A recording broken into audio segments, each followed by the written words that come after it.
Halo, halo semua, selamat malam. Wow, ini ketemu lagi bersama saya Alvin Kurniawan di TML Community Live di Instagram ya. Oke, so saya pastinya hari ini akan ngajak seseorang untuk bisa join dan ya kita akan bahas topik yang seru hari ini ya. Oke, nah oke sambil menunggu teman-teman buat join ya. Oh, wow, ini dengan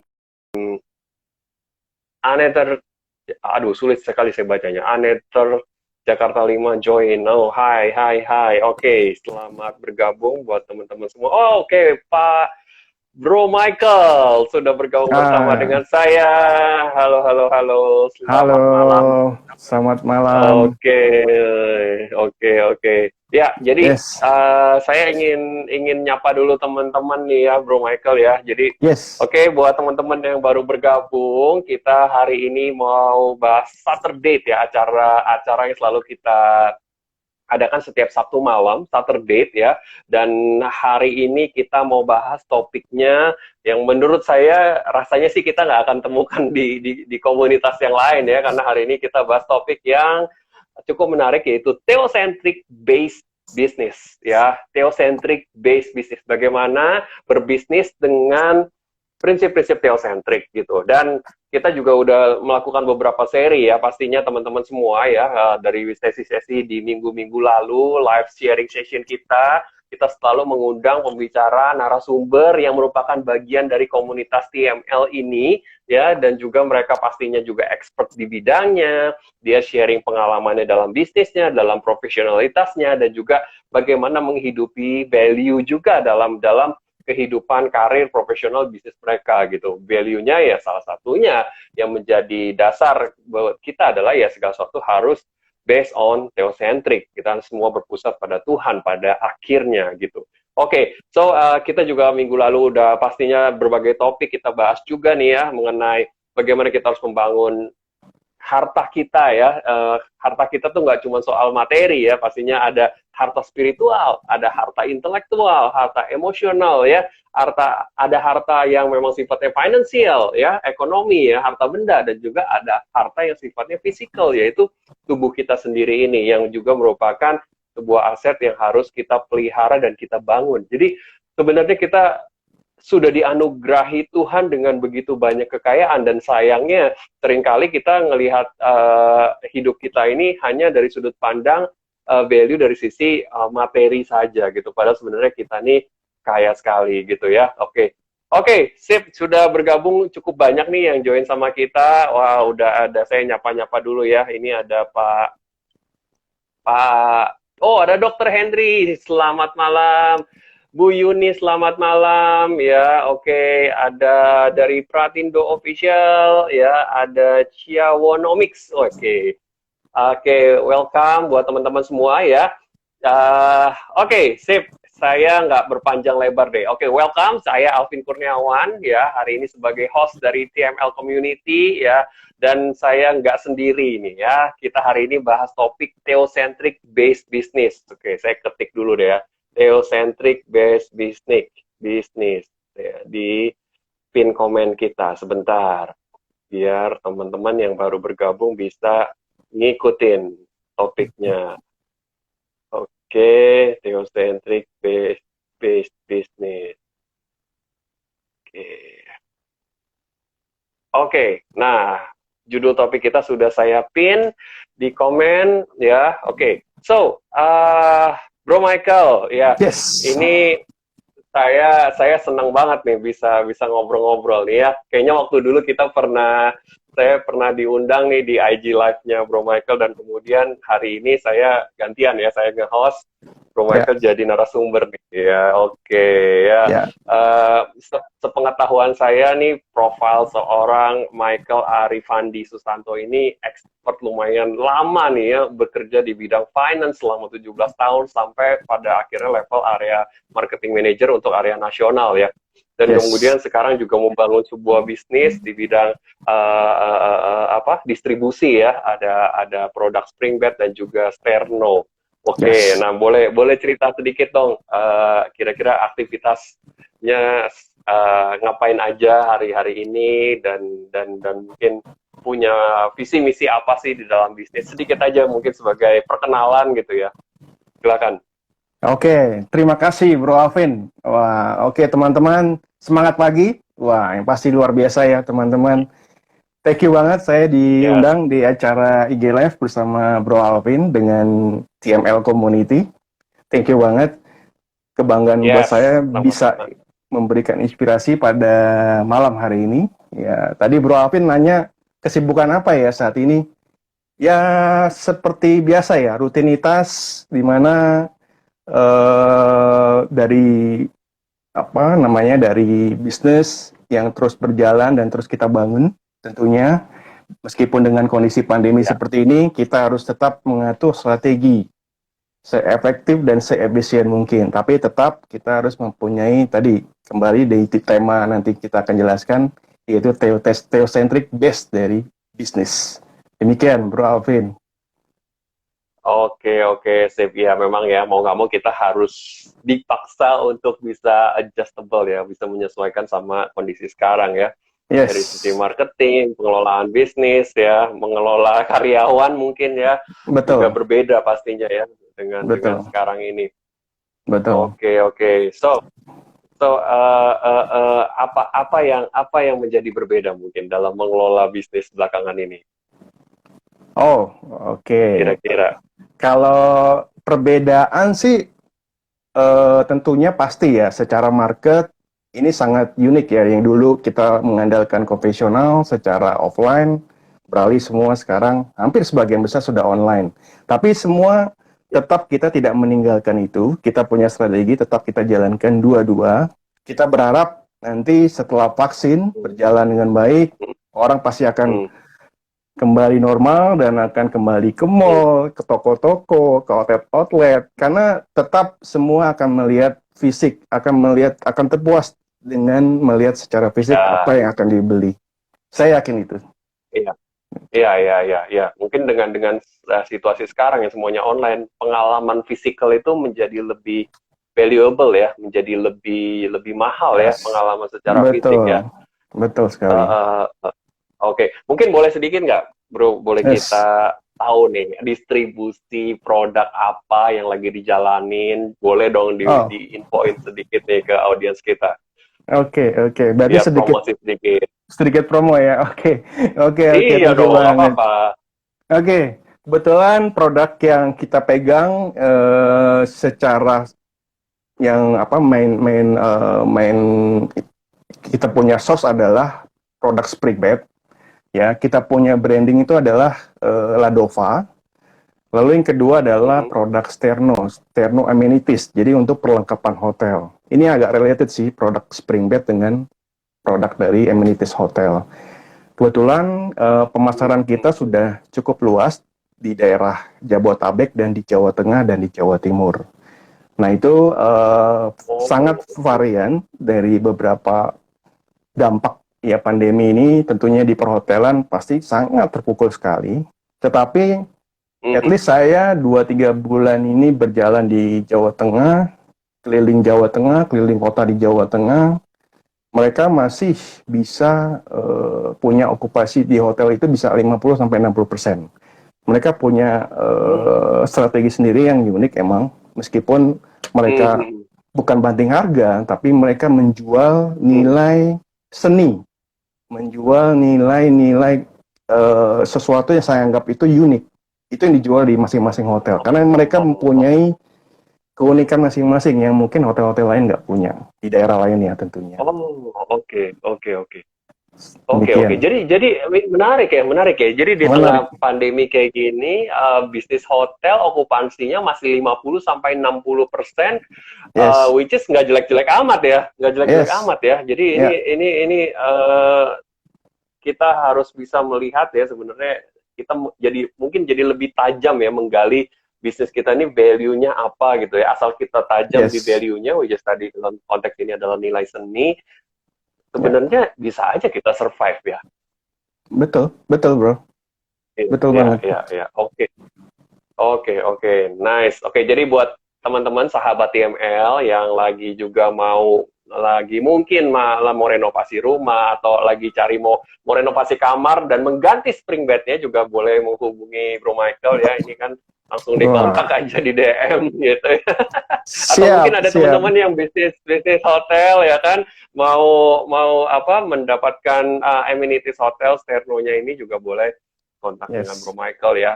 Siapa tahu kita bisa membangun network dari TML Community ini dengan lebih baik ke depannya dan mungkin Anda bagian dari TML Community yang nonton saat ini bisa juga menjadi narasumber di talk show kita berikutnya, di Saturday berikutnya gitu untuk bisa sama-sama memberikan inspirasi dan juga bisa juga ngembangin network bisnis kita juga ya, why not? Karena kita di sini berkomunitas dan harus saling membangun juga satu dengan yang lain.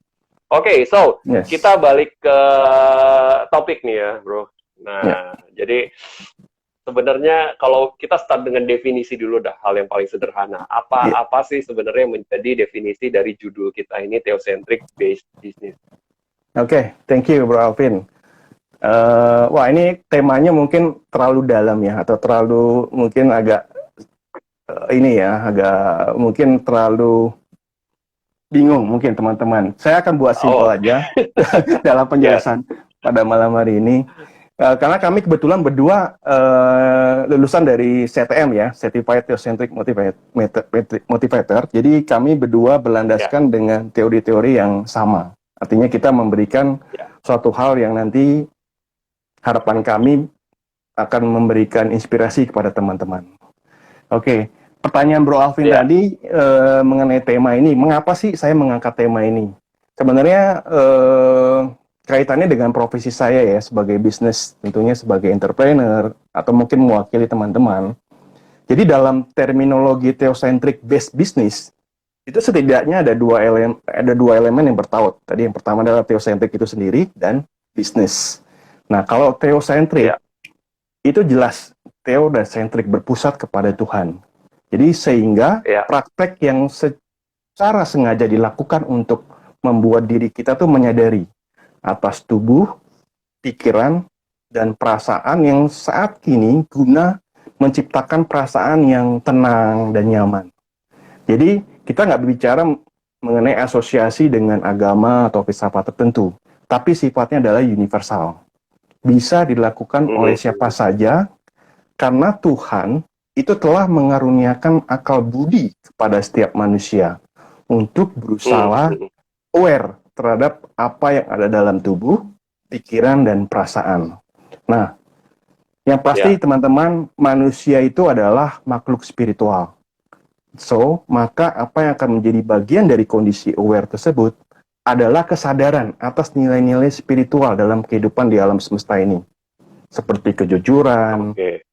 integritas, kedisiplinan, cinta kasih, serta belas kasih, yang semuanya itu adalah bersifat universal.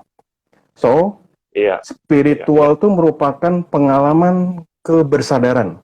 Sementara teosentrik sendiri itu merupakan praktek untuk mewujudkan nilai-nilai spiritual tersebut. Jadi menyadari nilai-nilai spiritual dalam kehidupan di alam semesta, termasuk hubungan kita dengan Tuhan yang Maha Agung, yang mempunyai yang menciptakan kita semua, serta relasi dengan seluruh makhluk. Jadi ada dimensi vertikal, katakan di sini. Nah, itu bicara mengenai teosentrik sendiri. Nah, kalau dari secara bisnis itu saya definisikan di sini sangat luas, artinya bisa berelasi dengan individu, bisa berelasi dengan komunitas seperti TML Community, atau organisasi, dan perusahaan atau institusi. Di dalam hal ini konteks bisnis yang kita gunakan itu adalah organisasi atau institusi yang terdiri atas kumpulan manusia. Jadi mereka tuh mempunyai tujuan bersama dan mereka atau kumpulan manusia tersebut mengelola orang-orang di dalam dan di luar organisasi berdasarkan mindsetnya. Nah, jadi pertanyaannya dari apakah sebuah bisnis itu memiliki kesadaran teosentrik yang menjadi basisnya dalam hidup dan beroperasi? Nah, itu yang kita katakan iya. Jadi saya rangkum mengenai tema ini, definisi tentang pengertian theocentric based business itu adalah sebuah organisasi yang dijalankan dengan berpusat kepada kekuatan Tuhan. Jadi bahwa hakikat manusia, baik yang ada di dalam organisasi tersebut, maupun yang ada di luar atau yang berhubungan dengan organisasi tersebut, itu adalah makhluk spiritual. Spiritual being.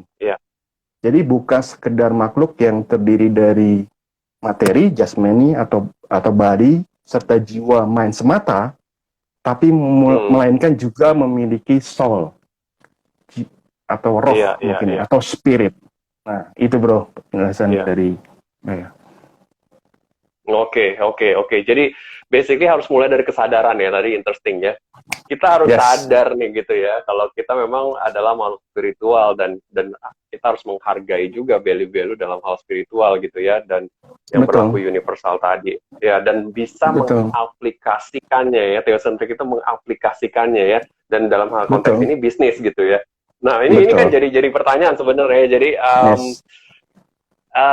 biasanya ya kalau saya ngobrol sama dunia marketplace ya, siapapun itu, kebanyakan value yang dipandang adalah mereka itu melihat bahwa ya bisnis is bisnis, Tuhan ya Tuhan, gitu. Dan dua hal ini akan berbeda dan harusnya nggak perlu dicampur adukkan gitu, karena bisnis itu semua soal uang. Bisnis itu soal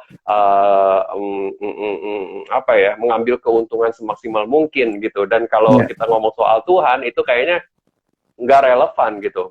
Tuhan ya Tuhan lah, jangan dicampur adukin gitu kan. Nah, atau mungkin ya kita ibadah di hari Minggu, ya hari Minggu aja lah kita ngomong Tuhan misalnya ya, atau kita ibadah di hari Jumat, ya hari Jumat saja lah kita ngomong Tuhan. Selebihnya kita ya kerja, bisnis ya kita ini aja, profesional aja, kita bicara duit aja lah gitu ya. Yang jadi value-nya adalah duit ya, gitu kan. Nah, ini jadi pertanyaan, apakah mungkin menciptakan bisnis yang theocentric gitu? Nah, atau mungkin bisa dijelaskan dengan sebenarnya apa bedanya theocentric bisnis dengan mungkin yang profit obsessed bisnis nih, yang orientasinya ke profit nih, kira-kira gimana? Oke. Wah, luar biasa. Ini saya excited banget nih untuk menjelaskan nih. Oke. Bro Alvin, sebenarnya bener banget. Bisnis apapun ya, bisnis baik skala kecil, skala menengah, atau skala besar, tentunya pada aspek fundamental, tujuan organisasi itu sebenarnya sama, punya untuk mencapai suatu keuntungan atau suatu laba. Ya, dia pasti yang namanya organisasi apapun itu didirikan, dikelola, tumbuh, berkembang untuk memberi manfaat sebesar-besarnya bagi stakeholder atau pemegang saham atau pemangku kepentingannya. Mereka tentunya juga memiliki misi, visi, strategi bisnis, sistem operasi, dan peranti teknologi ya untuk mencapai tujuan tersebut. Nah, di dalam organisasi pun itu sama.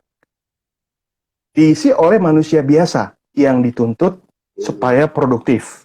Tentunya harus kreatif, harus inovatif, harus disiplin, harus efisien di segala aspek agar organisasi itu tumbuh berkembang untuk mencapai tujuan yang diinginkan. Nah, sekarang pertanyaan yang tadi Bro Alvin bilang, kalau gitu bedanya apa dengan organisasi atau bisnis atau perusahaan yang berbasiskan theocentric? Nah, jawabannya adalah, kembali lagi, kesadaran spiritual dalam diri orang-orang yang berada di dalam organisasi tersebut saat mengelola institusinya, saat mengelola organisasinya. Orang-orangnya serta kehidupannya sebagai individu. Kesadaran ini kemudian membentuk pola pikir atau mindset, sehingga dalam mengelola hal-hal tersebut akan sangat kental kesadaran adanya sentuhan-sentuhan nilai spiritual, di mana sentuhan ini yang ditanamkan dalam misi dan visi organisasi atau perusahaan. Nah, jadi organisasi yang berbasis dari theocentric ini juga pasti menerima uang dan laba, itu udah pasti. Tapi kita anggap uang dan dosa itu laba itu bukan suatu dosa atau sesuatu yang haram untuk diburu. Karena ya pasti kan kita perlu yang namanya oksigen, perlu yang namanya cash flow, ya kan, supaya kita bisa bernapas untuk karyawan, untuk pimpinan, untuk perusahaan, untuk memenuhi kebutuhan premier hingga tersier. Jadi Yang membedakannya apa, bro? Nah, yang membedakannya adalah bagaimana cara dan proses orang-orang yang di dalamnya itu menghadapi serta menjalankan. Saya simpulkan di sini ada 3 hal ya. Yang menjadi prinsipal dalam membangun pondasi bagi bertumbuh kembangnya perusahaan. Yaitu yang pertama Oke. adalah pandangan tentang laba atau kekayaan serta cara Hmm. mendapatkannya. Itu yang pertama. Jadi 3 prinsip ini sangat penting ya, yang Oke. Oke. membuat organisasi bertumbuh secara teosentrik. Yang pertama adalah Hmm. pandangan tentang laba atau kekayaan serta cara mendapatkannya. Itu yang pertama. Hmm. Hmm. Hmm. Saya Hmm. akan Hmm. membahas ini, pandangan tentang laba atau kekayaannya. Jadi dulu mungkin Bro Alvin pernah tahu ya, krisis-krisis yang terjadi pada tahun 98, 2008. Kita bercermin dari krisis-krisis yang di dunia korporasi. Contohnya adalah Ya. Enron. Bro Alvin pasti tahu, ini perusahaan yang sangat besar banget Hmm. di tahun 98 ya. Mereka Ya. akhirnya bangkrut juga karena suatu hal yang benar-benar melanggar prinsip ini. Jadi mereka tuh Ya. memberi manfaat sebesar-besarnya bagi pemegang saham atau stakeholder, bagi Hmm. pemimpin atau pengelolaan perusahaan. Justru dia terperangkap dalam apa yang disebut tyranny of bottom line. Jadi mereka mengejar laba itu semaksimal mungkin, menggunakan segala cara, sehingga Ya. bukan lagi menjadi tuan, malah menjadi hambanya. Bahkan terjadi Hmm. pergeseran antara tujuan perusahaan yang menjadi pengutamaan laba. Jadi dia mengutamakan kepentingan stakeholdernya. Sehingga skandal-skandal yang terjadi contohnya di Enron itu, dia akan musnah sendirinya pada tahun 2008. Jadi obsesi tersebut itu melahirkan apa ya namanya ya, bottom line mentality. Jadi benar-benar mentalnya itu benar-benar di bawah. Jadi Ya. Ya. Ya. banyak sekali kejadian waktu itu kita belajar. Jadi orang tuh akan lebih berorientasi kepada hasil bukan kepada bisnis. Sekali lagi karyawan juga dia bekerja. Mungkin Bro Alvin pernah lihat organisasi-organisasi perusahaan. Saya pun juga pernah bekerja di salah satu perusahaan yang karyawan itu dia bekerja produktif, efisien, inovatif, tapi seringkali itu dilakukan karena dilandasi hubungan transaksional semata. Jadi dia hanya Yes. Yes. karena hanya faktor bayaran. Jadi yang dipikirkan tuh Hmm. Hmm. hanya mungkin karyawan yang dipikirkan hanya KPI pribadi. Mungkin timnya Yes. sendiri lah, Ya. katakan timnya sendiri. Tapi semua yang dikejar di situ hanyalah faktor bonus. Wah, saya mengejar kerja mati-matian di situ karena hanya untuk bonus. Nah, tak heran Ya. jika pandangan yang muncul itu adalah kepentingan aku. Itu Hmm. kepentingan aku loh, itu kepentingan kami ya. Mungkin katakan, saya unit kerjanya kita. Jadi bukan kita sebagai organisasi besar, tapi aku dan kita yang unit kecil. Tapi bukan kita secara organisasi besar. Nah itu perbedaannya. Hmm. Dan Hmm. sekali lagi ada untuk secara skala pemimpin atau karyawan yang berkreasi itu dia berkreasi tanpa meaning, tanpa arti. Pengalaman saya Hmm. juga secara Hmm. pribadi melihat dia bekerja tapi nggak ada artinya gitu menurut saya. Jadi yang lebih luas dari sekedar perburuan materi demi tumbuhnya perusahaan. Iya. Iya. Jadi dia memikirkan hanya gue penting gue dapat dividen, bonus berlimpah hanya Iya. untuk kantong pribadinya. Nah, jadi ada beberapa perusahaan pun yang kadang justru kepentingan manajemen itu mengorbankan kepentingan perusahaan. Nah, jadi Hmm. sudah Hmm. jelas Hmm. Hmm. perusahaan-perusahaan yang tadi oriented terhadap laba atau profit ya, katakan Iya. Iya. itu dia tidak jelas uang, laba, kekayaan itu adalah segalanya. Bahkan Hmm. Hmm. menjadi sumber kebahagiaan. Wah, itu bahaya Hmm. banget ya. Hmm. Hmm. Laba dia Hmm. jadikan sebagai sumber kebahagiaan. Jadi dia mengejar laba tersebut tanpa memikirkan rambu norma, etika. Wah, bahaya. Apalagi dia melanggar hukum. Yang penting asal profit sikat. Nah, itu Iya. perbedaan Iya. antara perusahaan yang terobsesi dengan Iya. laba dengan yang teosentrik. Jadi akan terlihat kok, Bro Alvin, perusahaan-perusahaan yang seperti ini ya, perusahaan yang mengelola itu adalah manusia-manusia kering yang tidak mempunyai hati. Nah, perbedaannya Hmm. jelas. Kalau perusahaan teosentrik, itu adalah laba bukan tujuan akhir dari segala-galanya. Bahkan bukan menjadi sumber kebahagiaan. Sehingga dia nggak perlu mencari keuntungan secara babi buta, menghalalkan segala cara. Tapi ada garis api atau garis yang membatasi dinding pemisahnya berupa koridor moral, etika, serta hukum positif. Dan satu lagi, pandangan yang dikembangkan itu adalah deep ekologi. Deep ekologi artinya, jadi dia melihat bahwa manusia dan lingkungan hidupnya itu merupakan keseimbangan dalam satu ekosistem yang sama. Jadi di mana yang satu itu membutuhkan dengan yang lain. Sehingga dalam organisasi atau perusahaan yang berbasis theocentric sendiri, itu menjadikan sebuah network centric, bukan human centric. Jadi menjadikan, sekali lagi, menjadikan sebuah network centric, bukan human centric. Begitu, Bro Alvin. Oke. Ini dalam sekali ya, dalam sekali menurut saya. Sampai merinding sendiri saya dengar.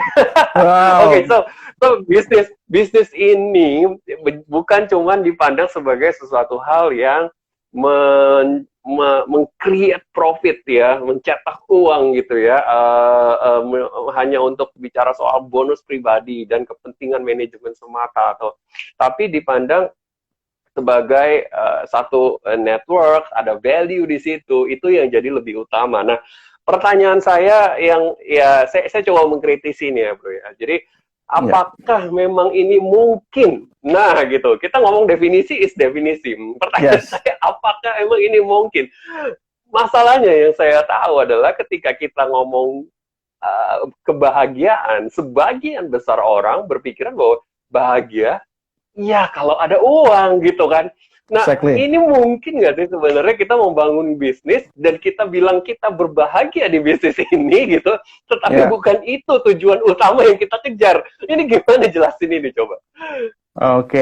Oke, Bro Alvin. Yang pasti ini emang banyak yang mengatakan, waktu saya juga beberapa kali yang untuk mencoba menjelaskan mengenai definisi ini, wah lu gila, ini perusahaan malaikat apa?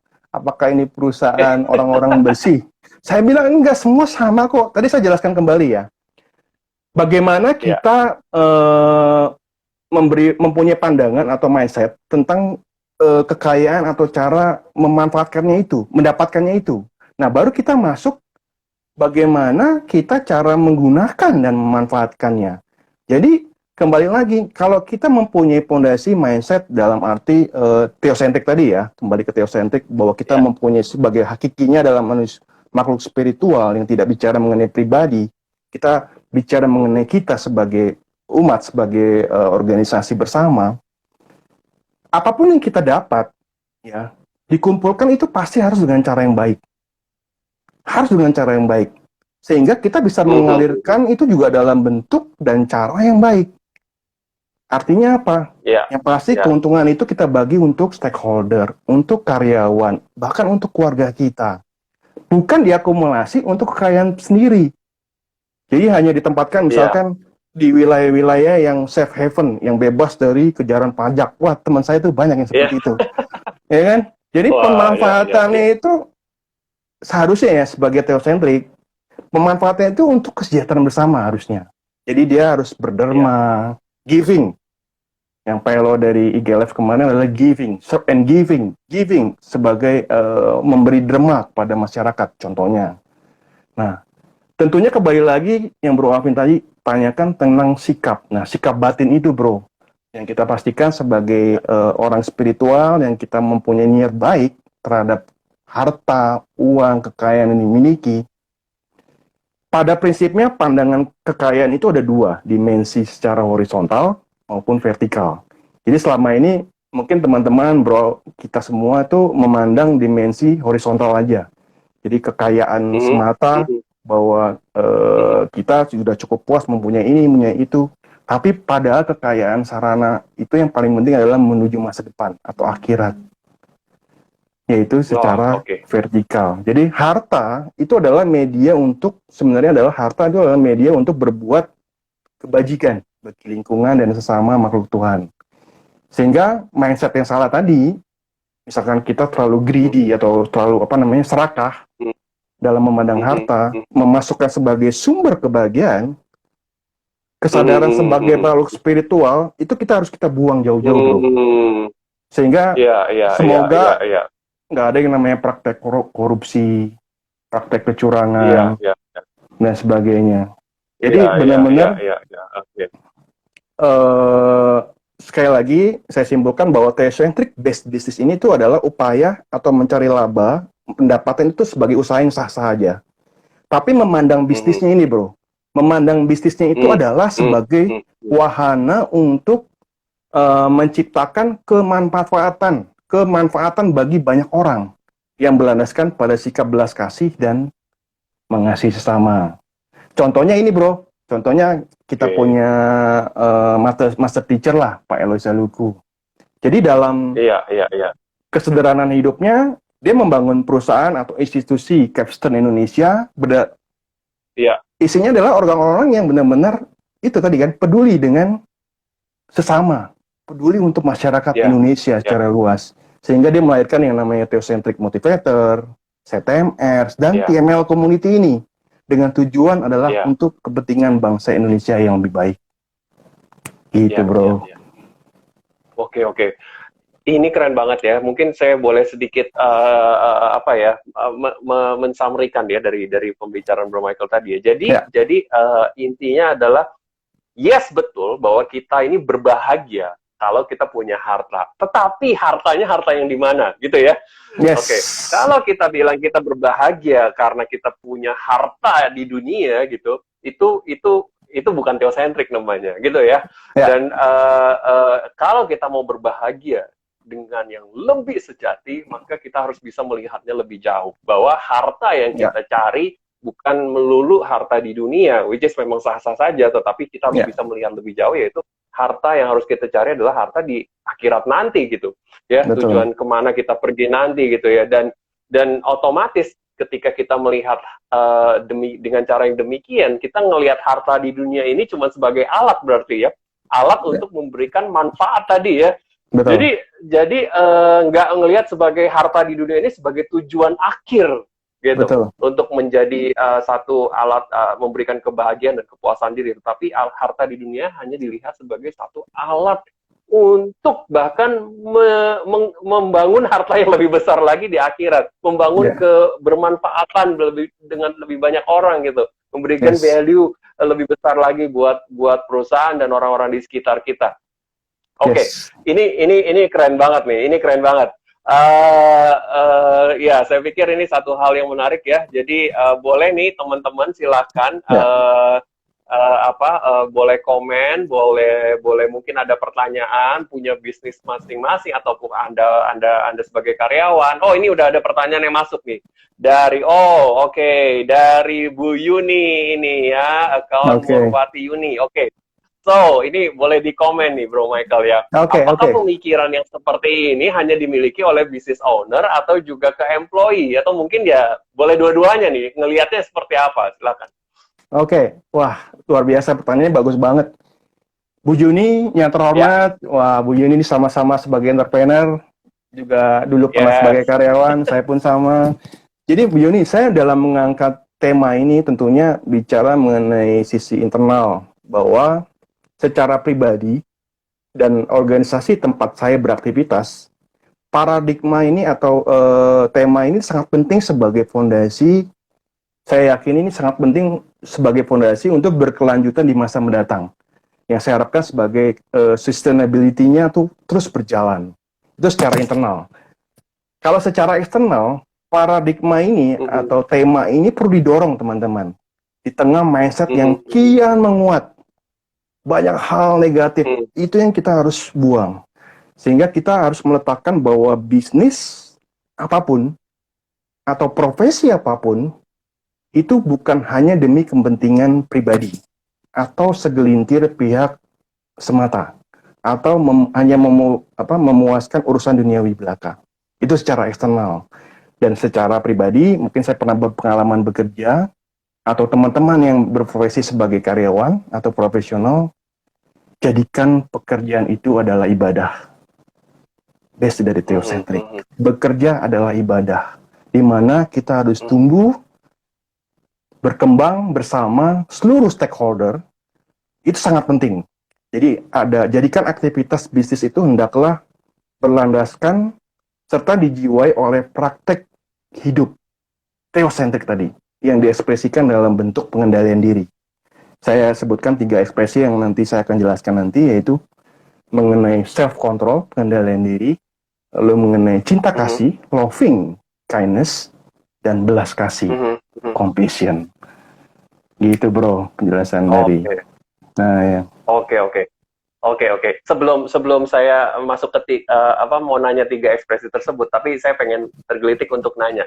Kalau seandainya kita adalah employee, seorang karyawan, dan kemudian mungkin bos kita atau perusahaan atau owner kita ternyata tidak menganut prinsip theocentric seperti ini, menurut Bro Michael, apakah yang harus dilakukan? Apakah mungkin kita tetap stay di sana dengan menghidupi prinsip theocentric ini sendirian, tanda kutip sendirian, karena perusahaan kita tidak demikian?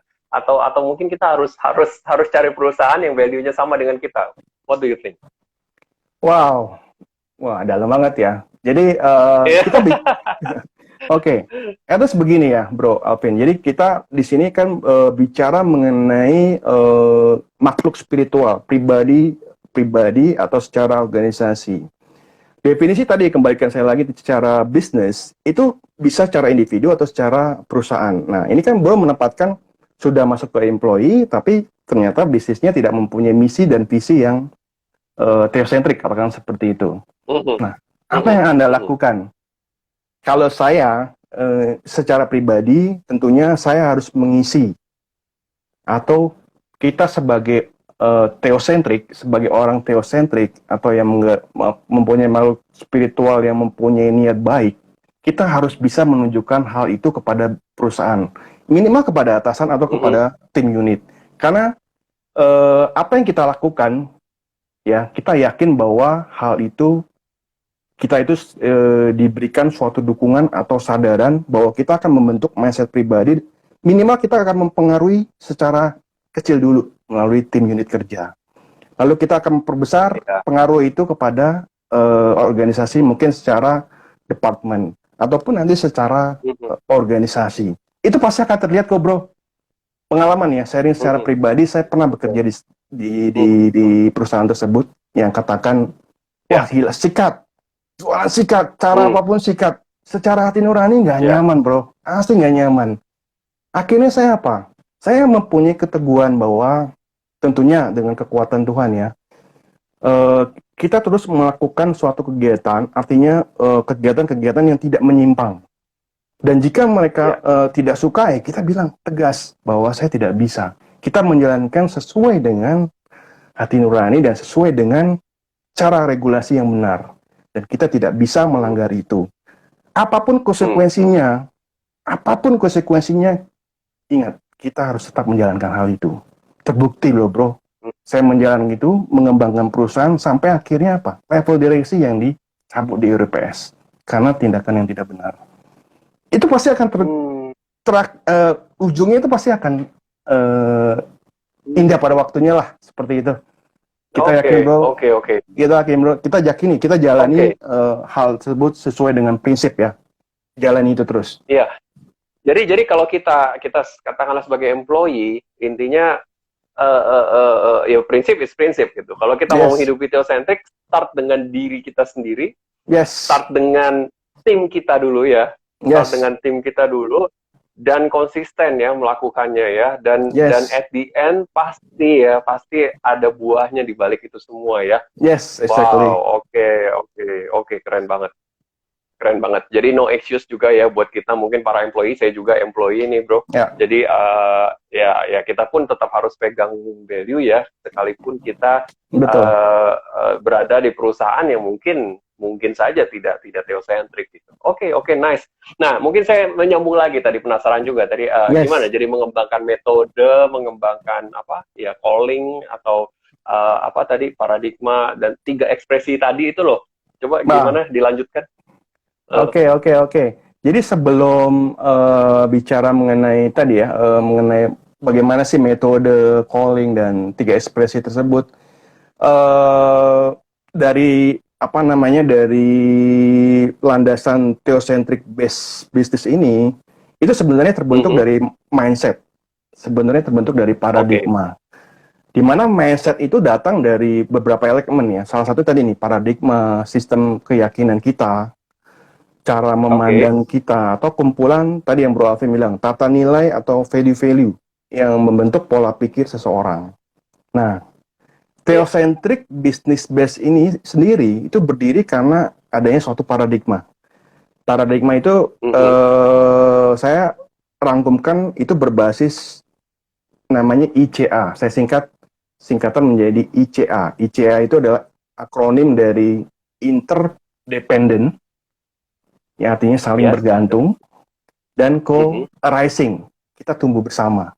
Jadi adanya paradigma ICA atau interdependent dan co-arising ini membentuk yang namanya theocentric based business. Jadi Mhm. kita Oke, gimana yakini tuh?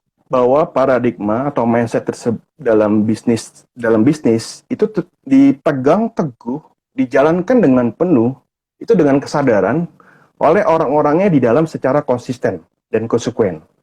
Jadi artinya eh, cara pandang ya, kita kembali lagi ke mindset atau cara pandang. Kita melihat bahwa tidak ada fenomena pun di dunia ini yang keberadaannya atau pertumbuhannya atau kelenyapannya itu dilakukan secara sendiri. Tapi Oh, oke. kehidupan kita itu adalah sebuah web atau Mhm. jejaring. Kita harus yakini itu. Mhm. Contoh kecil lah. Misalkan apa ya? Misalkan kita seperti ini, Bro Alvin. Kita melakukan IG Live di dunia medsos, ya kan, di Iya. Instagram. Ini artinya kita apa? Kita mempunyai suatu saling ketergantungan, betul nggak? Saya, Bro Alvin sebagai host, Iya. saya sebagai narasumber, saling tanya jawab, saling Iya. berinteraksi. Itunya Iya. berarti unsur dari interdependennya ini harus ada, ya. Lalu ada Oke. juga tujuan kita melakukan ini untuk apa? Itu tadi kan co-arising, untuk tumbuh bersama. Jadi paradigma inilah Mhm. ya yang memunculkan bahwa theocentric based business ini sangat penting. Contoh lain misalkan di dalam kita makan lah, misalkan Bro Alvin saya lagi Mhm. makan, pakai ada makanan, ada Mhm. sendok, ada garpu.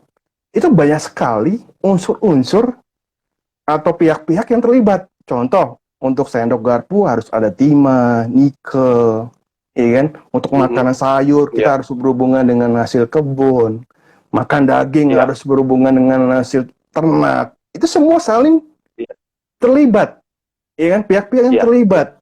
Sehingga saya bilang apa? Bahwa itu adalah suatu jejaring atau suatu web di mana Mhm. kembali lagi kita saling bertumbuh dan saling bergantung satu sama lain. Nah, Bro Alvin, mungkin Oke. Oke. yang kita sekarang hadapi ini misalkan, atau mungkin sebelum ini terjadi perang dagang antara Amerika dengan China, atau mungkin pandemi Mhm. lah saat ini, COVID. Mhm. Penyebabnya kita melihat bahwa, oh ini tumbuh dari COVID ini dari Wuhan. Akhirnya dia merembet sampai ke dunia. Dan terjadi apa? Mhm. Resesi global. Jadi Iya. tidak ada batasan. Mungkin kita bilang bahwa ini hal-hal yang penyebabnya kita nggak menghormati batasan alam. Ekonomi terkapar, Mhm. bahkan binatang-binatang liar di beberapa negara itu keluar loh dari persembunyian. Artinya benar-benar bahwa dampak dari suatu penyebab bahwa kita tuh nggak bekerja atau kita nggak mempunyai hal yang tolerir dengan yang namanya krisis, kita benar-benar serakah dan segala sebagainya. Ini yang menyebabkan hal-hal tersebut menjadi hal yang negatif. So, Mhm. dari paradigma ini, pola pikir kita yuk kita rubah. Jadi dari kita bekerja secara kita we, not I. Jadi kita bicara Mhm. we, not I. Mhm. Yang sangat egosentris dan egoistis. Kalau I itu kan kesannya egosentris kan. Wah, saya, Iya. saya, Iya. saya. Ya. Jadi kita harus rubah mindset kita menjadi we. Apa yang kita lakukan semua Mhm. bersama-sama. Iya. Mengedepankan di alam semesta, saling terkait, saling melayani, saling mempengaruhi. Nah, paradigma ini Iya. yang membuat pendiri, pebisnis, karyawan, mitra, stakeholder dan sebagainya itu saling berkesinambungan, bertumbuh bersama, bersinergi, bukan sebaliknya, bukan mengabaikan, mengecilkan, apalagi meniadakan satu sama lain, Berkompetisi.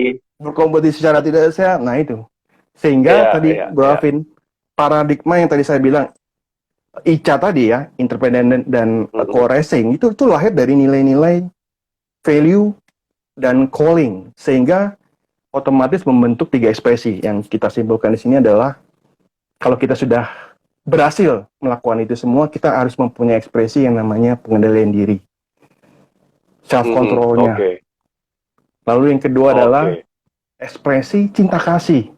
Kita harus loving kindness kepada sesama dan oke, belas kasih oke. atau compassion. Nah, kalau Hmm. tiga hal ekspresi ini, bro, sudah kita bisa dapatkan, wah, kita udah lulus kali jadi theocentric person. Wow, oke, oke. Ini keren loh, ini keren. Jadi saya coba mensummary-kan Ya, lagi nih. Ya, ya, ini ya, wah, ini dalam. Apa tadi, independent, interdependent, and interdependent, co-arising. correct. So basically yang saya tangkap nih ya, yang saya tangkap artinya kita manusia ini secara natural dan diciptakan dari sananya kita nih nggak bisa hidup sendirian gitu ya. Jadi Exactly.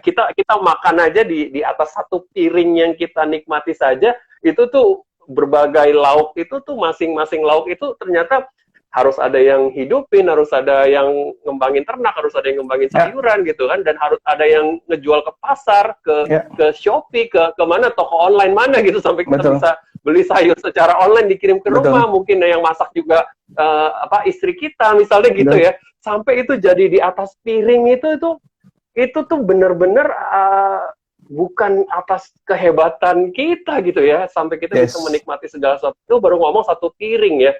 Apalagi ya, kita bicara hidup kita ini dimensinya luas sekali, pekerjaan betul. kita. Tadi ngomong IG Live aja itu baru ngomong antara kita berdua, belum kita ngomong ini handphone ini siapa yang ngerjain, pabriknya ada Ya, di mana gitu kan, ada ya, berapa orang yang menghasilkan handphone sampai kita bisa nikmatin IG Live ini. Itu betul. handphone gitu, belum kita sebut satu-satu setiap item yang ada di hidup kita, even pasangan kita, even pasangan kita aja bukan kita yang ngegedein ya bro. Yes, Udah ada orang yes, tuanya yang ngegedein dia sampai kita bisa menikah dan udah menikmati istilahnya hubungan dengan seseorang yang udah pinter, bukan kita yang sekolahin gitu ya. Itu yes, wow, oke, ini dalam banget. Jadi pada dasarnya kehidupan kita ini sebagai manusia benar-benar saling kebergantungan dan menurut saya berarti semacam agak memaksakan dan tanda kutip agak bodoh gitu ya, bisa dibilang kalau kita masih ngotot hidup ini tuh harus self centric gitu, karena itu seperti melawan kenaturalan bagaimana Tuhan ciptain kita dari sananya begitu ya, bener gak sih? betul, betul, betul banget bro, betul banget bro. Itu Yes, namanya yes, tadi kembali oke. lagi ya, paradigma atau mindset itu yang kita harus bangun bro. Artinya, contohlah dalam Hmm, suatu bisnis kita menggunakan ATM ya. ATM pun hmm, sekarang hmm. pun dijadikan suatu competition, di mana bukan, jadi Oke, kompetisi itu gabungan antara corporation perusahaan itu sendiri dan ya, kompetisi, sehingga menghasilkan ya. competition, sehingga ATM ada yang muncul ATM bersama. Jadi nggak perlu lagi yang namanya self business semua. Gue harus punya ATM BCA, harus punya dicemplung di ATM BCA misalkan, atau ATM ini. Jadi Hmm, udah jadikan hmm, ATM bersama. Ini contoh dalam bisnis yang sifatnya adalah membentuk ya. suatu penggabungan. Kita bicara Hmm, competitionnya itu ada. Seperti itu bro. hmm. Oke, oke, oke. Wow. Iya, interesting nih. So, Ya, tadi ya outputnya adalah harus ada outputnya ya sebagai bukti ya, kalau kita ini udah theocentric, yaitu ya, tadi ada self control di situ ya. Self ya, control mungkin ya dalam berbisnis pastinya kita udah bisa nggak melulu money oriented gitu ya, tapi kita ya, udah bisa bisa melihatnya sebagai sudut pandang yang lebih luas. Ada loving ya, and kindness, ada compassion di situ. ya, Jadi tiga tiga ini sebagai istilahnya tanda kutip KPI lah ya, KPI ya, kalau kita udah theocentric.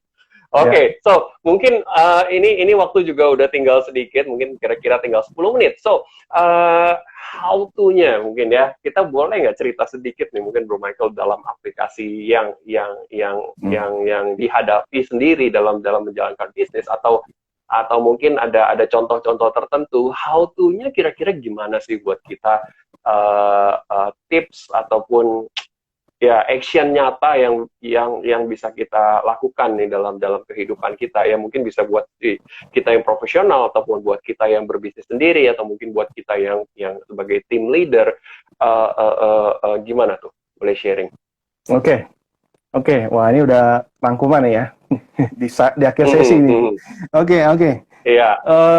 Ini menarik banget ya tema ini. Sebenarnya kalau saya ngomong panjang lebar tuh nggak bisa habis, nggak cukup 1 jam. Karena topiknya benar-benar sangat luas dan sangat mendalam kalau kita membahas satu persatu. Tapi oke lah, kita akan rangkum. Artinya begini, inti dari tema ini tentunya kita sudah bicara mengenai tadi pribadi, definisinya seperti apa, cara-cara metodenya seperti apa. Nah, kita akan menggiring atau menyimpulkan bagaimana kita membangun bisnis atau perusahaan yang theocentric based. How-nya gimana dan inisiatifnya gimana? Nah, mungkin saya akan rangkum. Ada 4 inisiatif, teman-teman. Yang pertama itu adalah berawal dari core value. Jadi, dalam perusahaan, institusi, organisasi, kita harus merumuskan nilai-nilai inti yang ada atau yang dijunjung tinggi dalam perusahaan tersebut. Jadi dalam bahasa umum, nilai perusahaan mungkin ya, corporate value, ya, corporate core value, CCV gitu ya. Jadi core value ini kan dibentuk oleh para pendiri. Ya, tentunya mereka mengekspresikan bahwa prinsip-prinsip itu yang diyakini adalah benar, dianggap penting, sekaligus menjadi identitas serta kelangsungan hidup perusahaan. Nah, ini penting banget dari core value ini. Contoh, mungkin di perusahaan kami, itu nilai-nilainya adalah peaceful and dynamic. Artinya apa? Peaceful itu membentuk atau mewakili dimensi spiritualnya. Peacefulnya itu harus ada. Lalu dynamic, katakan dynamic. Dynamic ini mewakili dunia dari bisnis. Jadi kita udah yakini bahwa dua hal prinsip ini yang melandaskan nilai-nilai spiritual atau theocentric ini ada. Yang sifatnya adalah universal. Jadi dalam agama apapun, keyakinan apapun, terdiri dari pribadi-pribadi yang unggul. Saya tekankan lagi, harus terdiri dari pribadi-pribadi yang unggul, yang memadukan antara dimensi kebijaksanaan tadi ya, dengan kompetisi modern. Itu bicara yang inisiatif pertama tadi berawal dari core value. Yang kedua adalah, nah ini penting nih buat perusahaan-perusahaan atau pemilik bisnis yang baru memulai bisnis. Yang kedua adalah seleksi bisnismu. Ya, seleksi bisnismu. Oke ya. Mungkin teman-teman yang sudah punya banyak bisnis, seleksi lagi. Jadi menyeleksi bisnis itu artinya what business are we going to be in? Jadi harus benar-benar kita tahu bisnis apa yang kita harus lakukan dan kita harus benar-benar lakuin secara dalam. Secara sendiri itu kita apa bisnisnya? What business are we going to be in ya? Jadi bagi perusahaan yang startup atau yang ingin menjadi perusahaan yang baru atau yang ingin berkembang atau bahkan yang mau bertransformasi dari perusahaan menjadi lebih besar dan yang ingin sebagai perusahaan itu dilandasi oleh theocentric based business, kembali lagi itu harus selaras dengan corporate core value-nya yang sudah lama mungkin termanifestasi ya. Jadi dapat ya poinnya ya. Jadi harus selaras dengan corporate core value-nya. Oke. Lalu yang ketiga adalah sistem manajemen yang kondusif, bro. Jadi dalam sistem sudah ada misi, sudah ada visi ya. Sudah ada bisnis yang tepat seperti apa. Yang ketiga adalah sistem manajemen yang kondusif. Nah, saya nggak akan menjabarkan semuanya. Yang saya tahu dalam sistem manajemen yang kondusif itu ada 3 komponen, bro. Yang pertama adalah strategik dari manajemen sistem itu sendiri, strategic manajemen system. Yang kedua adalah proses dari manajemen sistem tersebut. Dan yang terakhir adalah improvement dari manajemen sistem tersebut. Artinya sistem manajemen perubahan itu udah harus ada. Nah, jadi nggak mengikuti sistem yang lama terus nggak mau berubah-berubah. Ya, harus diperbarui. Sistem manajemen pembaruan itu harus ada. Oke? Dan yang inisiatif yang keempat, yang paling penting adalah manusia adalah key. Manusia adalah kunci. Oke. Setelah sudah ada misi, visi, bisnis, sistem manajemen yang kondusif, yang terakhir adalah manusia adalah kunci. Artinya apa? Dalam membangun sumber daya manusia dan pemimpin yang unggul, mereka adalah orang yang sudah menjalankan 3 inisiatif tadi, bro. Sudah menjalankan nilai-nilai dasar, sudah mempunyai pilihan bisnis, dan sudah menjalankan sistem yang kondusif tersebut. Jadi mereka itu adalah orang yang benar-benar kita anggap sebagai manusia unggul dan ingin menjalankan 3 inisiatif ini tadi. Nah, dalam mengembangkan manusia-manusia unggul ini, atau yang kita sebut itu sebagai noble people, ya, unggul tuh bukan hanya bermakna dia kompeten, dia punya skillful yang hebat, tidak. Tapi melainkan juga mempunyai kualitas jiwa yang searah dengan tadi nilai-nilai teosentrik atau nilai-nilai spiritual. Sehingga pribadi-pribadi tadi, ya, yang unggul tadi itu dipadukan dengan sifat tadi. Misi visinya apa tadi? Saya peaceful and dynamic tadi, supaya bijaksana dan berkompeten. Sehingga perpaduan pribadi, ya, perpaduan pribadi yang sujana, yang penuh dengan kebijaksanaan, sekaligus yang kreatif, inovatif. Kumpulan orang yang punya kesadaran bekerja, bukan hanya sekedar untuk mengejar nafkah ataupun karir, ya, tapi dia harus berkarya agar mereka mempunyai makna kehidupan yang lebih luas. Itu. Wow, oke, keren banget ya. Jadi saya sedikit mengulang, kita harus punya core value ya, corporate core value-nya yang mencerminkan teosentriknya ya harus ada gitu, harus tertulis gitu ya. Kalau emang kita ini corporate yang memang punya core value yang teosentrik gitu ya, dan kemudian kita memasuki bisnis yang tepat ya, masuki bisnis yang jelas nih maunya apa, spesifikasinya kemana. Dan kemudian kita harus punya sistem manajemen ya secara strategik, proses dan improvementnya juga harus kuat. Dan terakhir menganggap bahwa manusia adalah kuncinya ya. Jadi mungkin kalau dalam satu quote yang pernah saya dengar, kita membangun bisnis gimana ya?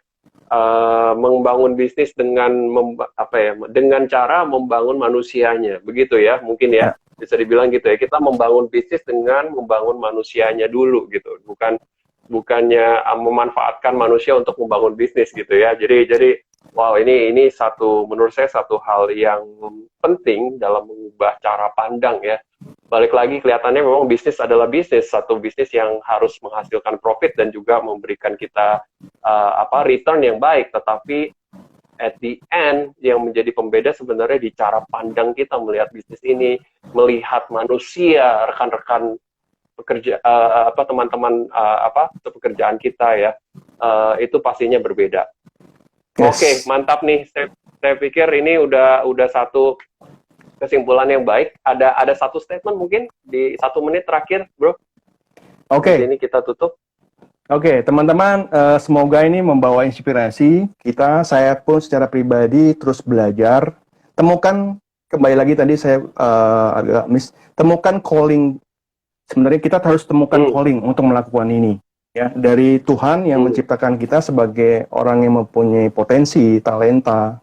Ya, kita harus menggunakan ini semaksimal mungkin. Buat Tuhan menjadi bangga dengan kita. Dengan 4 elemen yang ada di dalam diri kita, yaitu body, tubuh, kita need to live, ya. Lalu pikiran, mind, kita need to learn, kita terus belajar. Hati, heart, kita need to love, kita butuh cinta. Dan yang terakhir adalah jiwa, roh, atau soul. Kita need to leave a legacy. Jadi, manusia yang telah menemukan calling tersebut atau panggilan murni adalah manusia yang telah selesai dan berdamai dengan dirinya. Oke, mantap, keren banget. Bro Michael. Oke, thank you so much buat inspirasi pada malam hari ini ya. Yes. Oke, buat teman-teman semua, jadi welcome to the TML community. Kita nanti akan ada another session pastinya dengan narasumber yang berbeda, dengan topik yang berbeda, dan bisa memberikan inspirasi, refreshment buat kita di dunia marketplace ya. Dan kita berharap juga nanti teman-teman yang mungkin saat ini jadi audiens bisa juga nanti sharing-sharing di forum ini. Oke, thank you so much dan selamat malam, sampai ketemu di Saturday berikutnya. Thank you, bro. Oke, siap.